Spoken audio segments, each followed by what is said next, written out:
एखाद्या राक्षसाचा जीव जसा पोपटात असतो तसा ठाकरेंचा जीव महानगरपालिकेत आहे असं रामदास कदमांनी म्हटलंय। आदित्य ठाकरेंसोबत काम करताना घाम फुटायचा, कारण आदित्य ठाकरेंना साहेब बोलायला लागायचं असंही रामदास कदम यांनी म्हटलंय।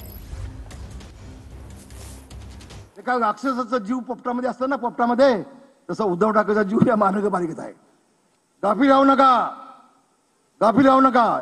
ते त्यांचं आहे ना पिल्लू, काय म्हणतात मग असं तो पेगमीन, हे रात्री 12 वाजता कुठं जातं आणि सकाळी 6 वाजता येतं। हे रात्रभर काय काय धंदे करतं सगळ्यांना कळेल ना हळूहळू।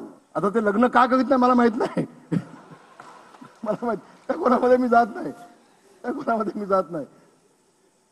काय चाललंय? कुछ तो गडबड नाही। अगे दान में काला नाही, अख्खी दानी काली आहे। उद्धव ठाकरे ज्यावेळेला आम्ही जेल होत होतो तेव्हा तुम्ही फोटोकॉपी करत होतात, फोटो काढत होतात, फोटो काढत होतात तुम्ही।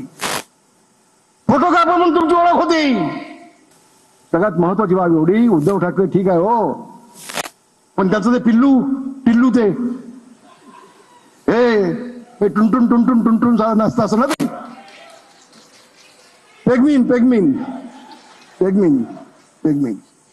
शिवसेना प्रमुखांच्या खांद्याला खांदा लावून 45 वर्ष आम्ही पक्षाचं काम केलं, 55 वर्ष शिवसेनेचं काम केलं, आणि कालचा पेगमीन त्यांनी आम्हाला आदेश द्यायचे, त्याला आम्ही साहेब म्हणायचं। अहो घाम यायचा, अंगाला घाम फुटायचा, किती अपमान सहन करायचा।